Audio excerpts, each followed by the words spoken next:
പല വിധത്തിലുള്ള മുറിവുകൾ നമ്മൾ മറ്റുള്ളവർക്ക് കൊടുക്കാറുണ്ട്. പ്രത്യേകിച്ച് അവരുടെ മനസ്സിനെ ഏൽക്കുന്ന മുറിവുകൾ.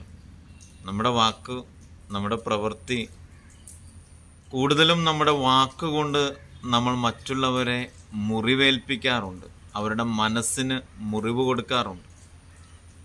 ചിലപ്പോൾ ഒരു നിമിഷം മതിയാകാം നമുക്ക് മറ്റുള്ളവർക്ക് മുറിവ് നൽകാൻ. എന്നാൽ നമ്മൾ ഓർക്കേണ്ട ഒരു കാര്യം, ഈ ഒരു നിമിഷം കൊണ്ട് നൽകിയ, അല്ലെങ്കിൽ ഒരു ദിവസം കൊണ്ട് നൽകിയ മുറിവുണക്കാൻ ചിലപ്പോൾ വർഷങ്ങൾ അവർക്ക് വേണ്ടി വരും, ചിലപ്പോൾ ദിവസങ്ങൾ അവർക്ക് വേണ്ടി വരും, ചിലപ്പോൾ മാസങ്ങൾ വേണ്ടി വരും. മുറിവുണക്കാൻ നമുക്ക് കുറേ സമയം വേണം.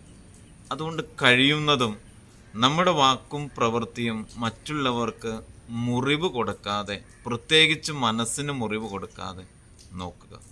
സന്തോഷത്തോടെ ആയിരിക്കുക, ജീവിതത്തെ സ്നേഹിക്കുക. Happy life.